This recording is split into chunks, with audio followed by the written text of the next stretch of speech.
फरमाया इसी तरह जब कुर्बानी का दिन आता है, अब इस आदमी ने कुर्बानी ज़बह कर दी।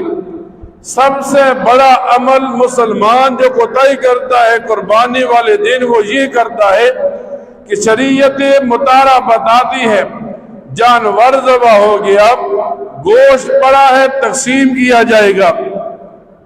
अब एक गाय में 7 आदमी शरीक थे।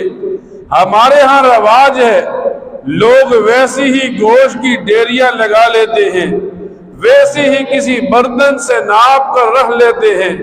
हमारे यहाँ रवाज है, जब जानवर ज़बह होता है, एक आदमी पाँव ले लेता है, एक आदमी दिमाग ले लेता है।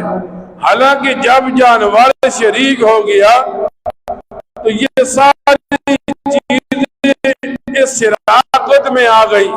अगर बाकी रजामंद भी होंगे साथी, लेकिन जब तक इस गोश्त के साथ इन चीजों को तोला नहीं जाएगा, अगर अटकल के साथ, तहमीने के साथ, किसी बर्तन के साथ नाप कर उस गोश्त को तकसीम किया, तो फरमाया ये गोश्त किसी को कम मिलेगा, किसी को ज्यादा मिलेगा।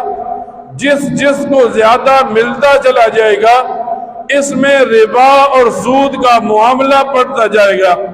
अब 7 आदमी थे, 7 ने पैसे हलाल के डाले, 7 ने वक़्त देकर कुर्बानी का जानवर ज़बह किया। गोश्त जब आया, अब सिर्फ 5-10 मिनट थे गोश्त को तोलने के। शरीयत मुतारा बताती है गोश्त को हमेशा तोल कर तकसीम करेंगे। ये पाँव, ये टांगे, ये दिमाग, ये सब उस तोलने में शामिल होगा। अगर तोले बगैर किसी ने और कोई तरीका भी इस्तेमाल किया तो इस गोश्त के अंदर सूद का मुआमला पड़ जाएगा। जब एक आदमी कुर्बानी करता है तो कुर्बानी में शरीक करने वाला आदमी पहले अपने साथियों को बता दे, मैं गोश्त को तकसीम तो करूंगा लेकिन मैं तोल कर करूंगा, मैं केर करके बर्तन के साथ नाप कर नहीं करूंगा। फरमाया मुसलमान एक कोताही करता है, जब जानवर शराकत का खरीदते हैं, एक गाय